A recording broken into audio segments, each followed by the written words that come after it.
Hello' মোৰ ভাইটি ভণ্টিসকল, মোৰ নাম ৰাজীৱ দাস আৰু মাইণ্ডস্পাৰ্ক একাডেমীলৈকে চবকে স্বাগতম জনাইছোঁ। আজি আমি পঢ়িম ক্লাছ 10ৰ গণিত মেথমেটিক্স। তাত আমি প্ৰথমতে পুনৰ আলোচনাৰ প্ৰথম খণ্ডটি অৰ্থাৎ ৰিভিজন পাৰ্ট 1 তাৰে আমি কিছু প্ৰথমতে তত্ত্ব আলোচনা কৰিম। তাৰপিছত আমি অনুশীলনী আৰু আনৰ সমাধানবিলাক কৰিম। তো প্ৰথমতে আমি জানি ল'ম সমানুপাত মানেনো কি, সেইটো আমি ডিছকাছ কৰিম। সমানুপাত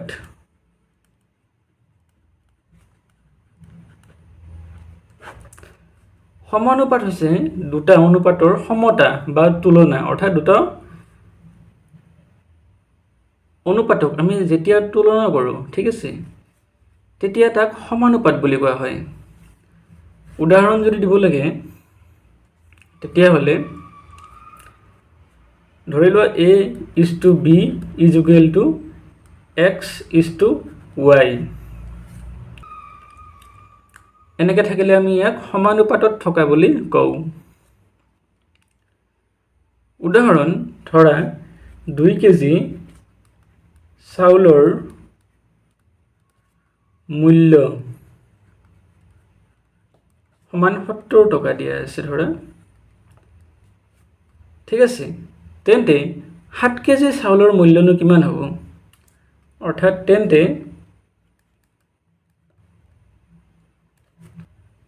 7 কেজি চাউলৰ মূল্য হ'ব আমাৰ 1 কেজিত তেনেহ'লে 35 ৰুপিজ হ'ব,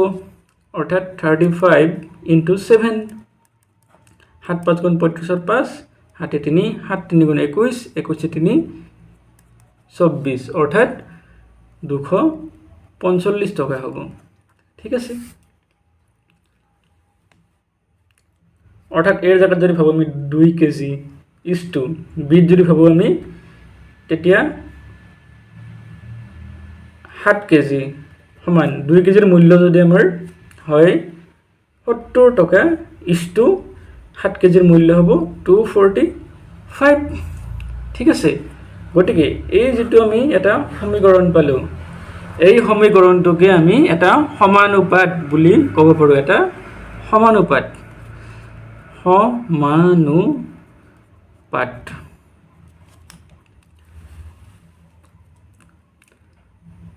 ধৰি লোৱা আমাক এনেকৈ দিয়া আছে, ঠিক আছে।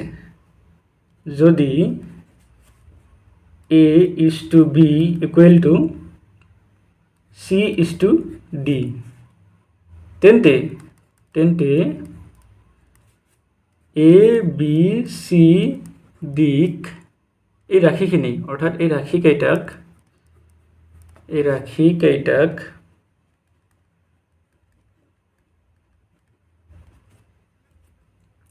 সমানুপাতত থকা বুলি কোৱা হ'ব।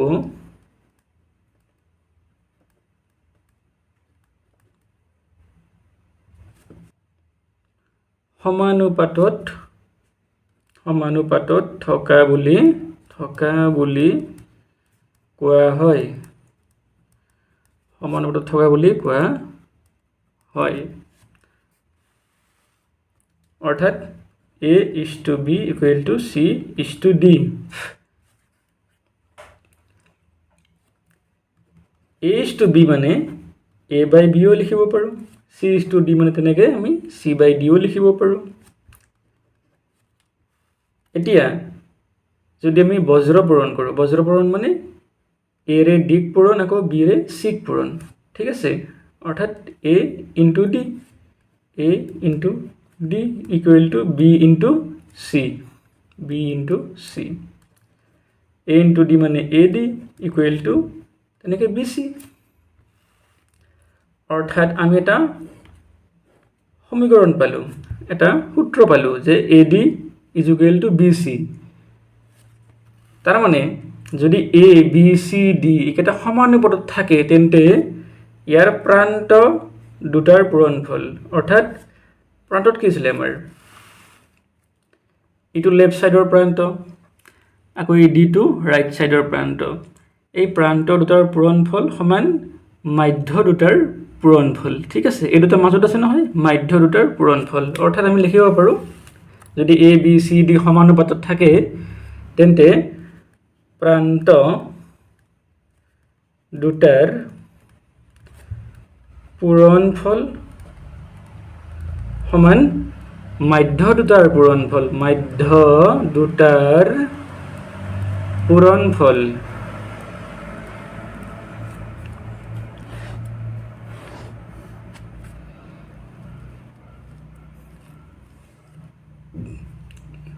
এই যেটো সূত্ৰ পালো আমি AD = BC এইটো আমি মনত ৰাখিব লাগিব ঠিক আছে অনুশীলনী R1 ৰ সমাধান কৰোতে আমি ইয়াক ব্যৱহাৰ কৰিম এতিয়া এখন তালিকা চাও আমি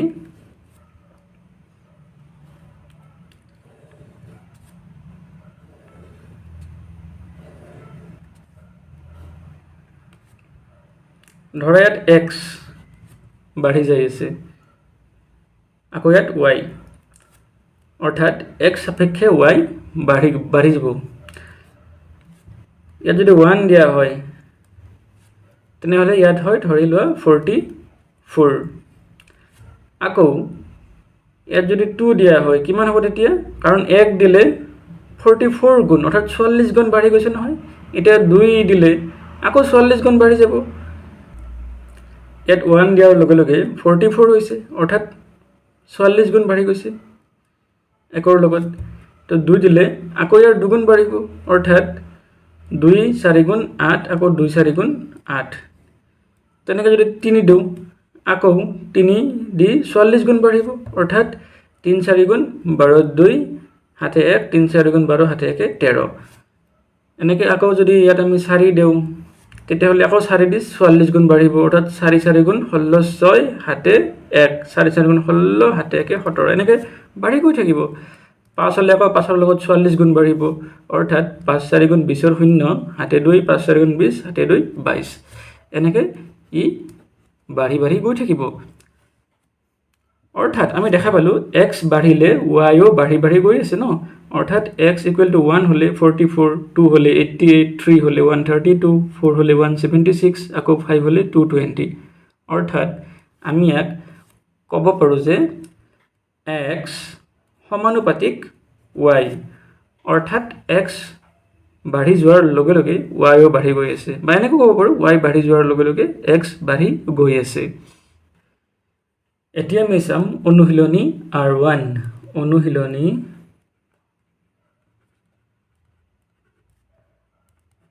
R1 ইয়াৰ আমি সমাধান কৰিম 1 নম্বৰ কোৱেশ্চনত আমাক দিয়া আছে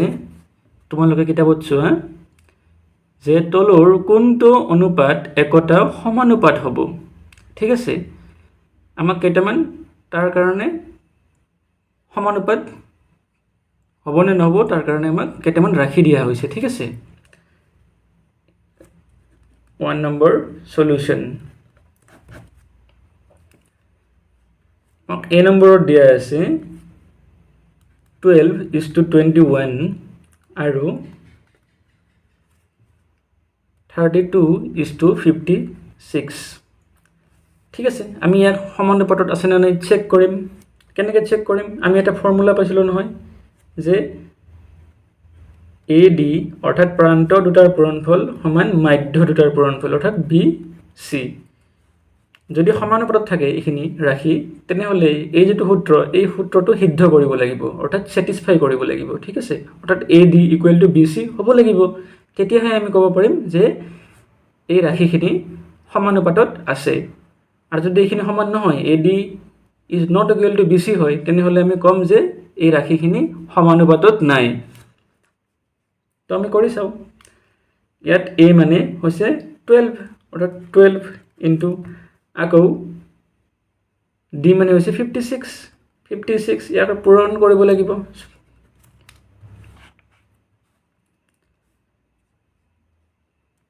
12 ইনটু 56 6 2 12 2 হাতে 1 6 গুণ 6 হাতে 1 7 5 2 গুণ 10 ৰ শূন্য হাতে 1 5 গুণ 5 হাতে 1 6 2 7 6 অৰ্থাৎ 672 পালো আমি আকৌ আমি BC চাব লাগিব এতিয়া BC এটো আমি AD চালো BC বা এনেকৈ নিলিখিলেও আমি ভাবি ল'ম যে এইটো আমাৰ বি আৰু এইটো হৈছে আমাৰ চি ঠিক আছে মাধ্য এই দুটা নহয় জানো মাধ্য ঠিক আছে তো 21 × 32 21 × 32 সমান এতিয়া আমি 21ক 32ৰে পূৰণ কৰিব লাগিব 2 × 2 2 2 2 4 3 × 3 3 2 6 2 হ'ল 4 3 7 6 অৰ্থাৎ 672 তাৰ মানে আমি কি পালো এডিৰ মান পাইছিলো 672 আকৌ বিচিৰ মান আমি 672 পালো ঠিক আছে অৰ্থাৎ দুটা সমান তাৰ মানে কি এডি = বিচি হ'ল ইয়াতে তাৰ মানে আমি কি ক'ব পাৰিম যে এই যেটো এ নম্বৰ বিকল্প ঠিক আছে এইটো হৈছে ইয়াৰ এটা সমানুপাত হ'ব ঠিক আছে এইটো সমানুপাত হ'ব বাকি কেটা নহব আৰু বাকি কেটা নহয় তো এ নং বিকল্পটো একোটা সমানুপাত হ'ব ঠিক আছে এতিয়া বাকি কেটা আমি এনে এবাৰ চেক কৰি চাও বি নম্বৰটো ধৰা চেক কৰিলো বি দিয়া আছে আমাক 18:30 1b আৰু 14:21 ইয়াত থাকে এইটো এ এইটো ডি এই দুটা আছে প্ৰান্ত ঠিক আছে আমি ইয়াক এ বুলি ভাবিলো মনতে ভাবিলো এনেকে এইটো এ এইটো ডি আকৌ আমি মনত ভাবিম এইটো বি আকৌ এইটো সি ঠিক আছে প্ৰথমতে আমি এ ডিৰ উলাই লম 18 × 21 কিমান হ'ব 18 × 21 1 8 গুণ 8 1 গুণ 1 2 8 গুণ 16 হাতে 1 2 গুণ 2 হাতে 1 3 8 6 1 7 3 অৰ্থাৎ 378 আকৌ আছে আমাৰ কি বি * সি কৰিব লাগিব অৰ্থাৎ 30 * বি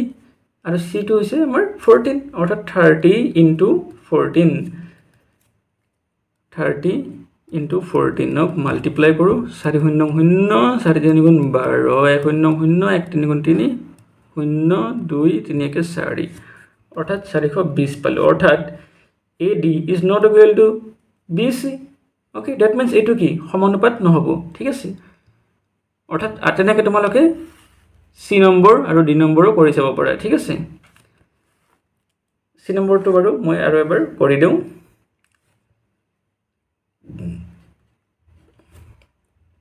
সি নম্বৰ দি আছে 22:33 আৰু 33:24 ঠিক আছে তুমি চাব লাগিব এ আৰু ডি পূৰণফল আকৌ বি আৰু সিৰ পূৰণফল দুটা সমান হয় নে নাই চাব লাগিব ঠিক আছে সমান হলে সমানুপাত হ'ব আৰু যদি সমান নহয় তেনেহলে সমানুপাত নহয় অৰ্থাৎ 22 * 24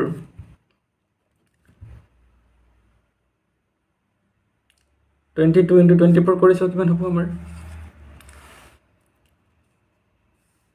22 * 24 4 2 গুণ 8 আকৌ 4 2 গুণ 8 2 2 গুণ 4 2 2 গুণ 4 8 8 4 12 2 8 1 4 5 তো 528 আকৌ আমি 33 * 33 কৰিব লাগিব 33 * 33 33 * 33 কৰিলেও 3 3 গুণ 9 3 3 গুণ 9 3 3 গুণ 9 আকৌ 3 3 গুণ 9 9 9 9 18 8 হাতে 1 9 হাতে 10 অৰ্থাৎ কিমান পালো 1089 অৰ্থাৎ কি পালো আমি AD not equal to BC তাৰ মানে এইটো কি এটা সমানুপাত নহব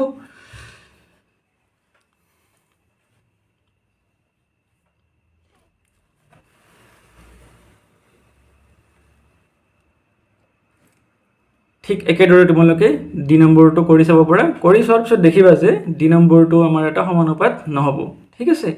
তো আমি কি পাম যে একৰ এ নম্বৰ যেটো বিকল্প এ নং বিকল্পটোৱে একোটা কি হ'ব সমানুপাত হ'ব এটো হ'ব আমাৰ এনসাৰ ঠিক আছে শেষত আমি লিখিম এনেকে যে একৰ এ নম্বৰ বিকল্পটো একোটা সমানুপাত হ'ব গতিকে আমাৰ এইখিনি কৰিলে সমাধান হৈ যাব ঠিক আছে 2 নম্বৰ প্ৰশ্নটো চোৱা তোমালোকে 2 নম্বৰত সুধিছে তলৰ কোনবোৰ সংখ্যা ক্ৰমে সমানুপাতত থাকিব ঠিক আছে ইয়াতো তোমাক তেনেকে চাৰিটা অপচন দিয়া আছে তাৰে কোনটো সমানুপাতত থাকিব আমি ক'ব লাগে 2 নম্বৰ সলিউশন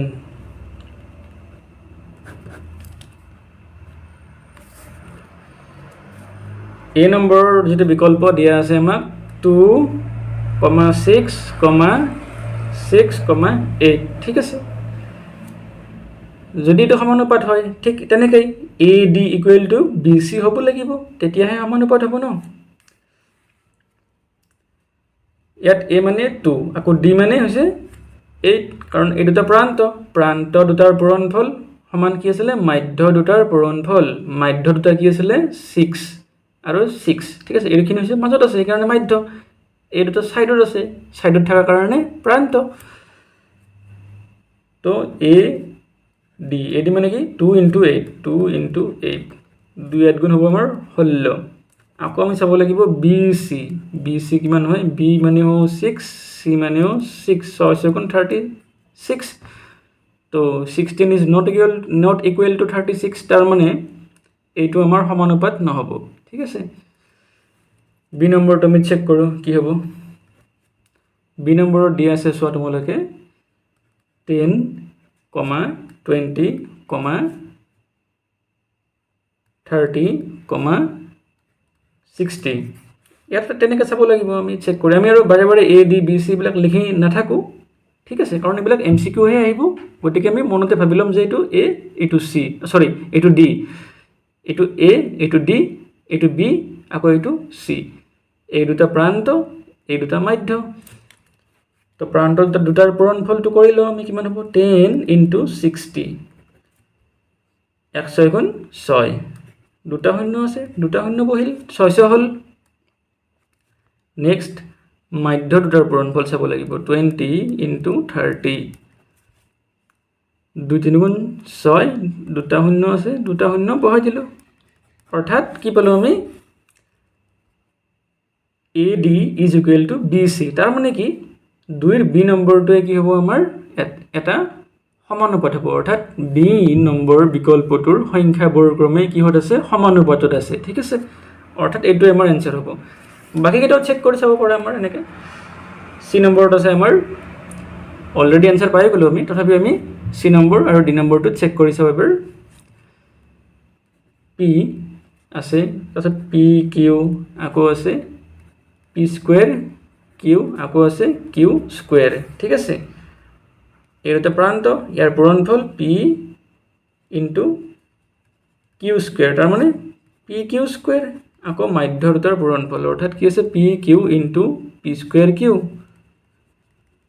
তো পি আৰু পি স্কোয়াৰ মিলি হল পি কিউব আকৌ কিউ আৰু কিউ লগ লাগি হৈছে কিউ স্কোয়াৰ তাৰ মানে P Q square is not equal to P cube Q square ঠিক আছে তাৰ মানে কি এইটো সমানুপাত নহব আকৌ ডি নম্বৰটো চেক কৰো ডি নম্বৰত দিয়া আছে 6, 20, 4, 30 ঠিক আছে 6 * 30 কৰিলো প্ৰান্ত দুটাৰ পূৰণফল কিমান হ'ব 6 3 গুণ 18 এটা শূন্য আছে এটা শূন্য আকৌ 20 * 4 ঠিক আছে 4 2 গুণ 8 এটা শূন্য আছে এটা শূন্য বহি গ'ল 180 আৰু 80 টো সমান নহয় গতিকে এইটো কি সমানুপাত নহব তাৰ মানে কি পালো আমি এতেকে বি নং বিকল্পটোৰ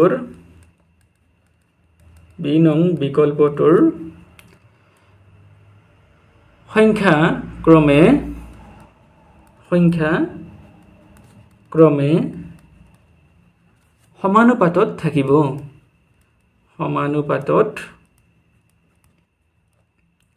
থাকিব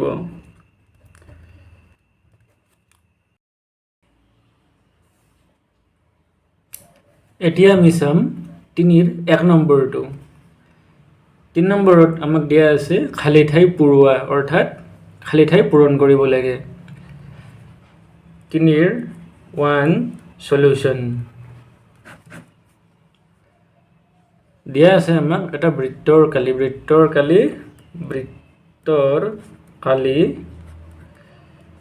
a is equal to pi r square তেন্তে আমাক সুধিছে যদি a বাঢ়ে তেন্তে r ড্যাশ আকৌ সুধিছে যদি a কমে যদি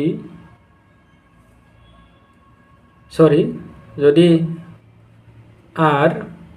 কমে তেন্তে a ড্যাশ আমি এই দুটা ফিল আপ কৰিব লাগিব খালি ঠাই দুটা তো আমাক দিয়া আছে কি বৃত্তৰ কালি কিমান হয় আমি জানো যে a ইকুৱেল টু পাই r স্কয়াৰ পাইটো হৈছে আমাৰ এটা ধ্ৰুৱক ৰাশি অৰ্থাৎ কনস্ট্যান্ট পাইৰ মান সদায় আমাৰ কি থাকে 22/7 লও আমি ঠিক আছে বা কেতিয়াবা 3.14 লোৱা হয় এইটো কেতিয়াও চেঞ্জ নহয় এইটো কনস্ট্যান্ট হয় চেঞ্জ হলে কোনে হ'ব হয়তো r এ চেঞ্জ হ'ব r চেঞ্জ হলে আকৌ a চেঞ্জ হ'ব ঠিক আছে অৰ্থাৎ a is proportional to r square তাৰ মানে যদি r বাঢ়ে তেন্তে a ও বাঢ়িব ঠিক আছে বা নতুবা a যদি বাঢ়ে r বাঢ়িব ঠিক আছে তামা খুদিছে প্ৰথমত কি যে যদি a বাঢ়ে তেন্তে r ও কি হ'ব বাঢ়ে ওকে যদি r কমে তেন্তে a ও কমে ঠিক আছে তাৰ মানে এটা বৃত্ত ধৰিলো আৰু এটা আন এটা বৃত্ত অলপমান ডাঙৰ ঠিক আছে ডাঙৰ হলে ইয়াৰ ব্যাসাৰ্ধডালো ডাঙৰ হ'ব দীঘল হ'ব বেছি ইয়াৰ ডাল অলপ ছুটি হলে ইয়াৰ কালি কি হ'ব কম হ'ব ব্যাসাৰ্ধ বেছি হলে কালিও বেছি হ'ব আকৌ ব্যাসাৰ্ধ কম হলে কালিও কম হ'ব ঠিক আছে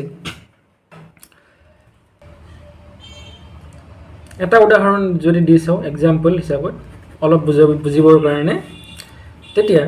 ধৰা r যদি এটা 1 ধৰো এটা ক্ষেত্ৰত ঠিক আছে তেনেহলে কি হ'ব আমাৰ এৰিয়া a ইকুৱেল টু পাই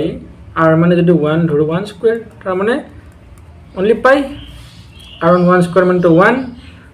তো 1 দি পাই পূৰণ কৰিলে পাই থাকিব আকৌ যদি আমি r 2 ধৰো ঠিক আছে তেন্তে a ইকুৱেল টু পাই r মানে এতিয়া 2 স্কয়াৰ 2 স্কয়াৰ মানে 4 অৰ্থাৎ 4 পাই ঠিক আছে অৰ্থাৎ r বঢ়াৰ লগে লগে a ও বাঢ়িব ঠিক আছে আকৌ r কমিলে a কমিব ঠিক আছে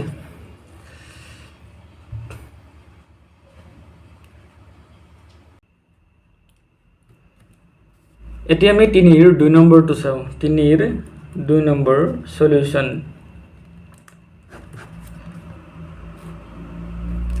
তিনিৰ 2 নম্বৰত এখন কি দিয়া আছে তালিকা দিয়া আছে ঠিক আছে সেই তালিকাখনৰ মতেই আমি খালি ঠাইবিলাক পূৰণ কৰিব লাগিব আমি তালিকাখন অলপ বনাই লও আগতে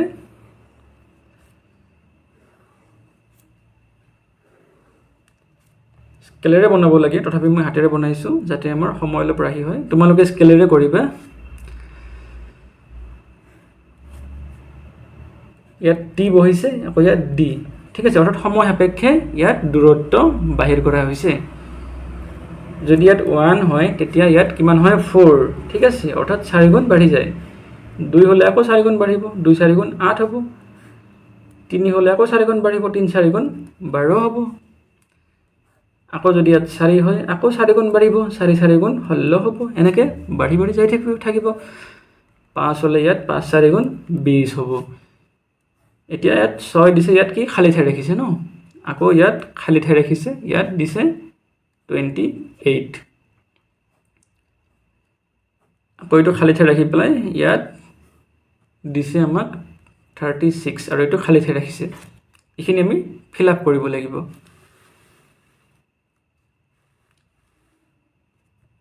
তো তোমালোকে তালিকাখন চাই থাকিবা এতিয়া 3 এৰ 2 এৰ a নম্বৰটো আমি ফিল আপ কৰো t আৰু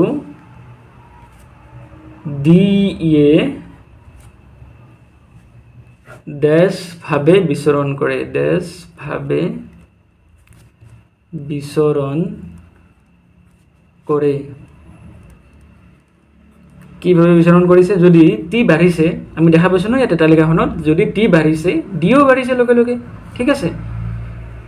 কিমান গুণকৈ বাঢ়িছে? 4 গুণকৈ, ঠিক আছে। 4 গুণকৈ বাঢ়ি গৈছে ন। টি যদি 1 হৈছে ডি 4 হৈছে, আকৌ টি 2 হ'লে ডি 8 হৈছে, টি 3 হ'লে ডি 12 হৈছে, এনেকৈ বাঢ়ি বাঢ়ি গৈ আছে। টি বাঢ়িলে ডিও বাঢ়িছে।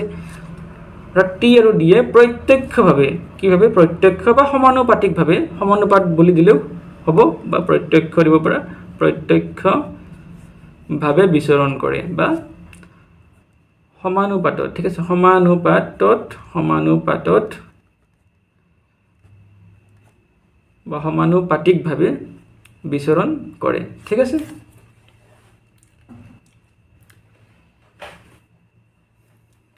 টি আৰু ডিয়ে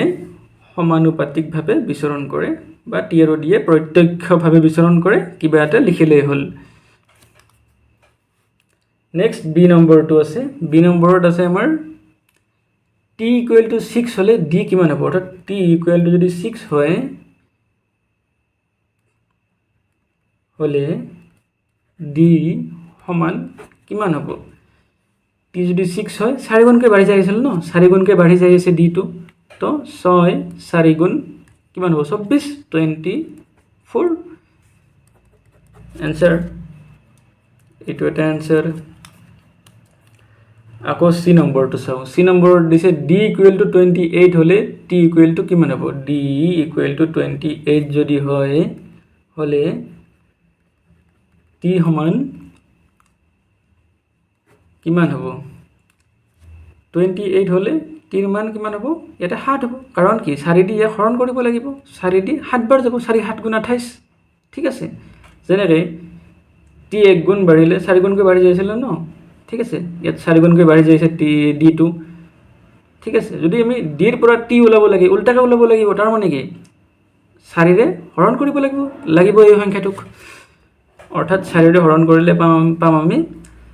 4 7 গুণ 28, অৰ্থাৎ 7 পাম। অৰ্থাৎ ইয়াতে আমাৰ তালিকাত 7 বহিব। আৰু ইয়াত 6ৰ জেগাত আমাৰ হ'ব কিমান? 6 হ'লে টি 6 হ'লে ডি হ'ব আমাৰ 24। আকৌ ডি নম্বৰটো চাওঁ আমি। ডি নম্বৰত দিয়া আছে যদি ডি ইকুৱেল টু 36 হ'লে টি ইকুৱেল টু কিমান হ'ব? ডি যদি 36 হয়, আকৌ 36ক 4ৰে হৰণ দিব লাগিব, ঠিক আছে। যেনেকৈ টি 1 2 3 এনেকৈ বঢ়া সাপেক্ষে ইয়াতো এনেকৈ 4 গুণকৈ বাঢ়ি যাই আছিলে, ঠিক আছে। যদি আমি ডি সাপেক্ষে চাওঁ তেনেহ'লে ইয়াত 4 গুণকৈ কমি যাই আছে ন, ইয়াত উল্টা হৈ আছে। তো 36 হ'লে 36ক যদি আমি 4 দি হৰণ দিওঁ 9 পাম। 4 দি 9 বাৰ যাব, 4 9 গুণ 34 হ'ব, অৰ্থাৎ 9। এইটো এটা এনচাৰ, এইটো এটা এনচাৰ। তো আমাৰ 3 নম্বৰৰ দুটা সলিউশ্যন হৈ গ'ল। এতিয়া আমি চাম 4 নম্বৰটো।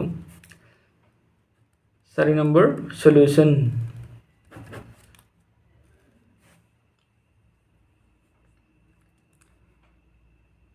যদি পি সমানুপাতিক কিউ দিয়া আছে ন, এতিয়া যদি পি সমানুপাতিক কিউ আৰু দিয়া আছে আমাক যে পি ইজ ইকুৱেল টু 6 হ'লে কিউ ইজ ইকুৱেল টু 30 হয়, ঠিক আছে। অৰ্থাৎ পি যদি বাঢ়ে তেন্তে কিউ বাঢ়ি যাব, ঠিক আছে।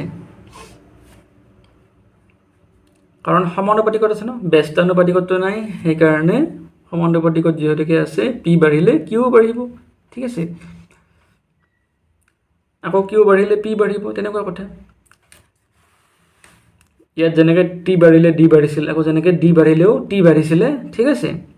ইয়াতো পি বাঢ়িলে কিউ বাঢ়িব, নতুবা কিউ বাঢ়িলে পি বাঢ়িব, দুটা সমানুপাতিকত আছে।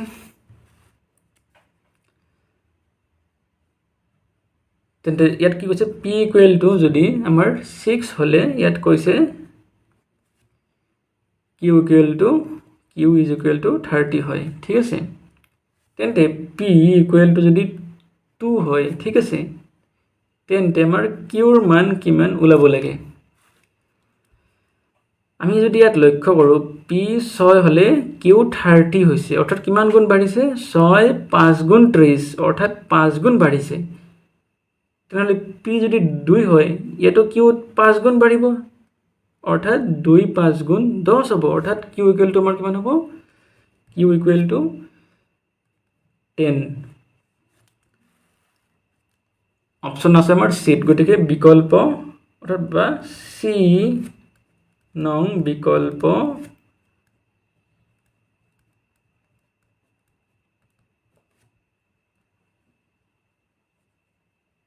চি নং বিকল্পটো হ'ব ঠিক আছে এমচিকিউ যদি আহে চি নম্বৰত এনেকৈ OMR চিটত ফিল আপ কৰি দিলেই হ'ল চি নম্বৰৰ অপশ্যনটো বা চি নম্বৰত নাথাকিব পাৰে এত থাকিব পাৰে বিত থাকিব পাৰে ডিত থাকিব পাৰে য'ত থাকে মুঠতে সেই শুদ্ধ বিকল্পটো বাছনি কৰি তাত আমি ফিল আপ কৰি দিম OMR চিটত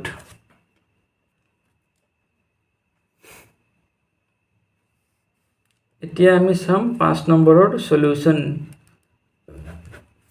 5 নম্বৰটো এখন তালিকা দিয়া আছে কিতাপত চোৱা সেইখন তালিকা আমি প্ৰথমতে অংকন কৰি লওঁ ইয়াত x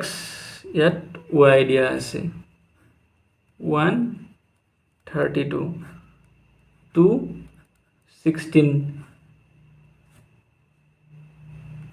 4 8 আকৌ ইয়াত 8 ইয়াত খালি ঠাই ৰখা হৈছে ন এই খালি ঠাইটো আমাৰ পূৰণ কৰিব লাগিব আমি যদি ইয়াত লক্ষ্য কৰোঁ যদি x বাঢ়ি বাঢ়ি গৈ আছে ন তেন্তে y কমি কমি যাই আছে ঠিক আছে অৰ্থাৎ x যদি 1 হৈছে y 32 হ'ল আকৌ x 2 হোৱাৰ লগে লগে y হৈছে 16 অৰ্থাৎ দুগুণ কমি গৈছে কাৰণ 16 দুগুণ 32 ন 16 দুগুণ 32 তো 32ৰ পিছত 16 হৈছে তাৰ মানে কি দুগুণ কমি গৈছে ইফালে যোৱাৰ লগে লগে আকৌ যদি x 4 তেন্তে y 8 ঠিক আছে আকৌ দুগুণ কমি গ'ল ৰাইট সাইডে যোৱাৰ লগে লগে তেন্তে x যদি 8 হয় ঠিক আছে তেন্তে ইয়াতো দুগুণ কমিব দুগুণ যদি কমে 8ৰ আধা কিমান হ'ব আমাৰ 4 ঠিক আছে কাৰণ 4 দুগুণ 8 ন তো ইয়াতে হ'ব আমাৰ কিমান 4 টো আছে আমাৰ অপশ্যন সি গতিকে সি নং বিকল্পটো শুদ্ধ হ'ব ঠিক আছে বা সি নং বিকল্পটো হ'ব y মান ঠিক আছে y ইকুৱেল টু আমি কিমান পালো ইয়াতে 4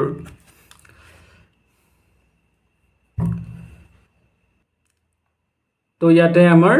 অনুশীলনী R1 সমাপ্ত হ'ল নেক্সট ক্লাছত আমি ইয়াৰ পৰৱৰ্তী অংশ দ্বিতীয় খণ্ডটোৰ সমাধানবিলাক কৰিম ঠিক আছে থ্যাংক ইউ